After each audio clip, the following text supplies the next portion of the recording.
नमस्कार, स्वागत है आपका फिफाना हिंदी क्लासेस के यूट्यूब चैनल पर। और इस क्लास में अपन संज्ञा टॉपिक पढ़ रहे थे, तो चलिए बढ़ाते हैं क्लास को आगे।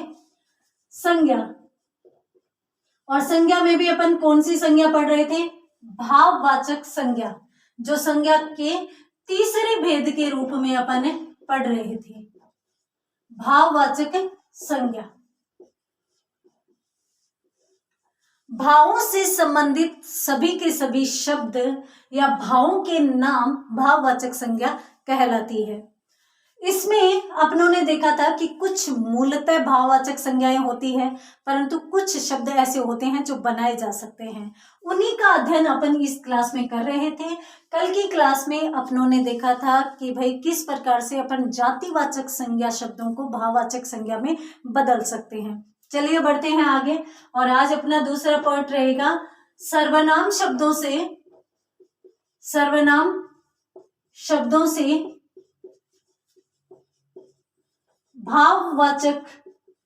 भाववाचक संज्ञा बनाना।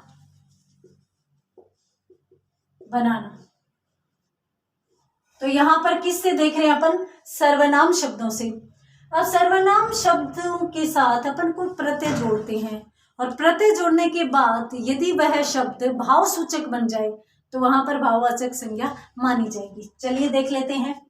हम जानते हैं कि अपना, हमारा, हमारी, तुम, मैं, ये सारे के सारे शब्द कैसे हैं? सर्वनाम शब्द हैं। क्यों? क्योंकि संज्ञा के स्थान पर काम आने वाले शब्द होते हैं। तो उन्हीं में यदि अपन शब्द देखें अपना को, अब अपना के साथ यदि अपन प्रत्यय जोड़े पन, तो शब्द क्या बनेगा? अपना के साथ पन प्रत्यय जुड़ा तो शब्द बनता है अपनापन। और अपनापन शब्द कैसा होता है?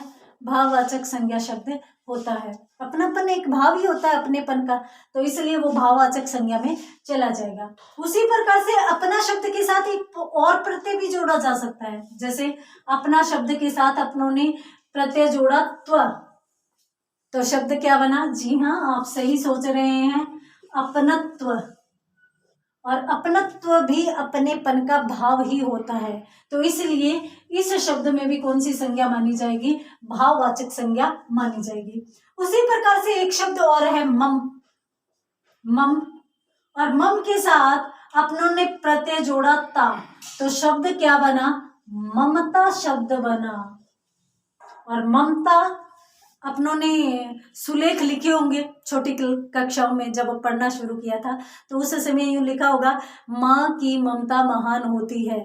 तो माँ की ममता यानी माँ का भाव, ममता का भाव, तो इसलिए वहां पर वह शब्द भाववाचक संज्ञा में जाता है। और एक चीज और याद रखिएगा, ममता शब्द मूलतः भाववाचक संज्ञा शब्द ही होता है। इसमें कहीं भी कंफ्यूज होने की जरूरत नहीं है। आपके सामने प्रश्न आ जाए कि भाई ममता शब्द में कौन सी संज्ञा है, तो आप सीधा का सीधा भाववाचक संज्ञा ही करेंगे। ये अलग बात है कि यदि वाक्य में प्रयोग कर दिया जाए तो उसके बाद संज्ञा बदल सकती है। कैसे बदलेगी अपन उस पर भी बात करेंगे। पहले यहाँ पर अपन देखते हैं कि भाई मम के साथ ता प्रत्यय जोड़ा तो शब्द क्या बना? ममता बना। उसी प्रकार से मान लीजिए कि मम के साथ ही अपन एक प्रत्यय और जोड़ दें, कौन सा? त्व, तो शब्द क्या बनेगा? ममत्व बनेगा। और ममत्व भी कैसा शब्द है? भाववाचक संज्ञा शब्द है। तो जल्दी से स्क्रीनशॉट लीजिए। यहाँ पर अपनों ने कुछ शब्दों को देखा जहां पर अपनों ने सर्वनाम शब्दों से भाववाचक संज्ञा बनाई। आगे देख लेते हैं कुछ और उदाहरण। देखिए, यहां पर कुछ उदाहरणों को देखने से पहले मैं वो बता ही देती हूं, आपको क्लियर कर देती हूं कि प्रश्न किस किस प्रकार से आ सकते हैं।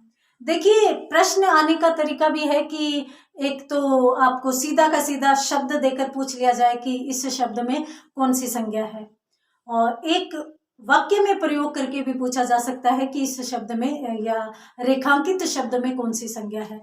तो वहां पर अपन बात कर रहे थे, प्रश्न यदि इस प्रकार से हो जाए, शब्द में संज्ञा बताइए, बताइए। अब यहां पर आपके पास विकल्प है जातिवाचक संज्ञा, जातिवाचक संज्ञा, व्यक्तिवाचक संज्ञा, व्यक्तिवाचक संज्ञा। तीसरा विकल्प आपके सामने है भाववाचक संज्ञा, और अंतिम विकल्प आपके सामने है इनमें से कोई नहीं। तो आपको क्या करना है, तो आपको सीधा का सीधा भाववाचक संज्ञा मानते हुए और स विकल्प को सही उत्तर मानना है। अब आप सोच रहे होंगे क्यों, ममता तो नाम भी होता है। जी हाँ, नाम होता है, परंतु मूलतः इसमें भाववाचक संज्ञा ही होती है। नाम आप कब मानोगे, आपको अपनी तरफ से नाम मानना ही नहीं है कि भाई ये कोई नाम भी हो सकता है, नहीं, अपने को दिमाग ही नहीं लगाना यहाँ पर। अपने को ये नहीं मानना कि भाई जो प्रश्न पूछा गया है वो किसी बच्ची के बारे में, किसी लड़की के बारे में पूछा गया है, अपने को बिल्कुल नहीं देखना। अपने को सिर्फ शब्द को देखना है, ममता तो भाववाचक संज्ञा। क्यों? क्योंकि ये माँ की ममता है। हाँ, प्रश्न इस प्रकार से आ जाए कि ममता छठी क्लास में पढ़ती है, ममता छठी क्लास में पढ़ती है। अब यहां पर ये जो वाक्य है इसमें यूं पूछ लिया जाए कि रेखांकित शब्द में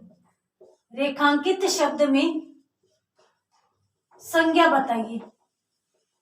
अब यदि यहां पर पूछ लिया कि ममता छठी क्लास में पढ़ती है, तो किसी लड़की के लिए, किसी बच्ची के लिए कहा जा रहा है, तो यहां पर आप स विकल्प न करके और वहां पर आप ब विकल्प करेंगे।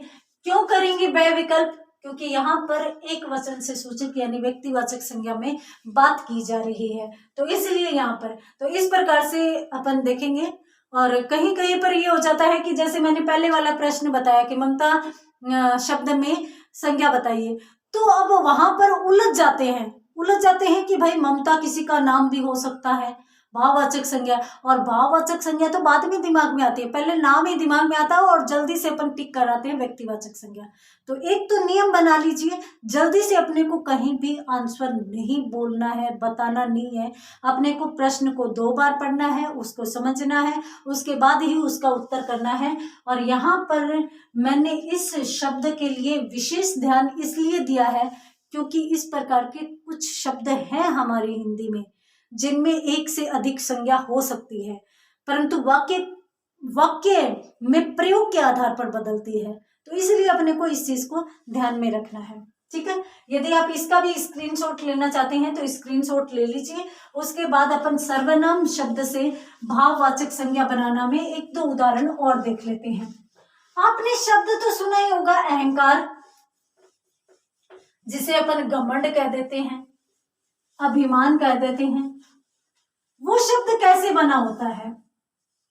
वो शब्द अहम के साथ कार प्रत्यय जुड़ने से बना होता है, और अहम सर्वनाम शब्द, कार प्रत्यय मिलकर नया बना शब्द क्या? अहंकार। और अहंकार शब्द भाववाचक संज्ञा में जाता है। ठीक है, क्यों? क्योंकि ये भाव होता है। उसके बाद मान लीजिए कि एक शब्द जो अलग सा है, वो शब्द है सर्व। सर्व सभी के लिए प्रयुक्त सर्वनाम शब्द है। ठीक है, और इसमें भी अपनों ने एक प्रत्यय जोड़ा स्व, तो शब्द क्या बन गया? सर्वस्व। और सर्वस्व शब्द में भी कौन सी संज्ञा मानी जाएगी? भाववाचक संज्ञा मानी जाएगी। तो इनका भी स्क्रीनशॉट लीजिए। और इसी के साथ अपनों ने यहाँ पर देख लिया सर्वनाम शब्दों से अपन किस प्रकार से भाववाचक संज्ञा बना सकते हैं। ठीक है, तो फिर अपन आगे बढ़ेंगे। चलिए अब अपन देखते हैं आगे। हमारा संज्ञा जातिवाचक संज्ञा हो गया, सर्वनाम हो गया। उसके बाद अपन बनाते हैं किससे? विशेषण शब्दों से। विशेषण शब्दों से भाववाचक संज्ञा बनाना। अब विशेषण शब्दों से किस प्रकार से भाववाचक संज्ञाएं बनाई जा सकती है उसमें अपन देखते हैं। हम जानते हैं कि सुंदर, बदसूरत, भला, बुरा, अमीर, गरीब, छोटा, बड़ा, ये सारे के सारे कैसे शब्द हैं? विशेषण शब्द हैं। अब उनको भाववाचक संज्ञा में कैसे बदलेंगे, चलिए देख लेते हैं। तो यहां पर आपके पास एक शब्द है, जैसे अमीर। अमीर शब्द है तो अमीर जिसके पास पैसा है, गरीब जिसके पास पैसा नहीं है, तो वो विशेषण शब्द बन जाता है। इसके साथ अपनों ने प्रत्यय जोड़ा बड़ा ई। नया शब्द कौन सा बना? अमीरी। और अमीरी अमीर होने का भाव होता है, इस कारण यह भाववाचक संज्ञा में चली जाती है। उसी प्रकार से मान लीजिए कि एक शब्द है सुंदर। सुंदर, अब सुंदर है या बदसूरत है तो ये भी विशेषण शब्द है। तो यहाँ पर अपनों ने सुंदर शब्द के साथ ता प्रत्यय जोड़ा। ता प्रत्यय जोड़ने पर शब्द क्या बना? सुंदरता। और सुंदरता सुंदर होने का भाव होता है, इस कारण यह भी भाववाचक संज्ञा में जाएगी। उसी प्रकार से सुंदर के साथ एक शब्द और भी आ सकता है, एक प्रत्यय और आ सकता है यह। तो सुंदर के साथ अपनों ने यह प्रत्यय जोड़ा तो शब्द क्या बन गया? सौंदर्य। और सौंदर्य भी भाववाचक संज्ञा में जाता है। तो यहाँ पर अपनों ने कुछ विशेषण शब्द देखे हैं, अपन और भी देखने वाले हैं। एक बार इनका स्क्रीनशॉट लीजिए आप, उसके बाद अपन कुछ और भी यहाँ पर देख लेते हैं। देखिए अपने सामने एक शब्द है मधुर। विशेषण शब्द है अपने सामने मधुर, और मधुर के साथ अपनों ने प्रत्यय जोड़ा ये, शब्द क्या बनेगा? माधुर्य। और माधुर्य शब्द मधुर होने का भाव होता है, इसलिए इसमें भी कौन सी संज्ञा जाएगी? भाववाचक संज्ञा बन जाएगी। मधुर, कड़वा सब के सब है वो विशेषण शब्द होते हैं। इसी के साथ यहाँ पर मान लीजिए कि अपने पास एक शब्द है भला, और इसके साथ अपनों ने प्रत्यय जोड़ा आई, तो शब्द क्या बना? भलाई। और भलाई शब्द भी कैसा शब्द है? भाववाचक संज्ञा शब्द है। उसी प्रकार से मान लीजिए कि एक शब्द और है छोटा, और छोटा के साथ अपनों ने प्रत्यय जोड़ा पन, तो शब्द क्या बना? छुटपन।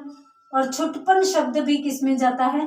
भाववाचक संज्ञा में जाता है। तो इस प्रकार से माधुर्य, भलाई, छुटपन, ये सभी के सभी शब्द विशेषण शब्दों से भाववाचक संज्ञा में आए हैं।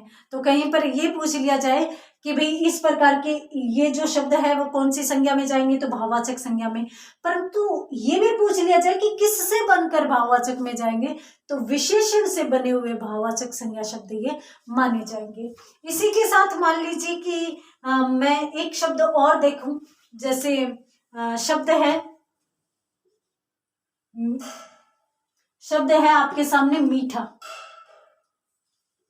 मीठा, और इसके साथ अपनों ने प्रत्यय जोड़ा आस, तो शब्द क्या बन गया? जाहिर सी बात है मिठास बन गया। और मिठास भी भाववाचक संज्ञा शब्द है। किससे बना शब्द है? विशेषण से बना। तो ये चीज भी आपको ध्यान में रखनी है कि यहाँ पर ये शब्द आ रहे हैं ये कौन से हैं, और ये शब्द आ रहे हैं ये कौन से हैं। तो उम्मीद करती हूँ कि ये समझ में आया होगा। यदि स्क्रीनशॉट लेना चाहते हैं तो स्क्रीनशॉट ले लीजिए।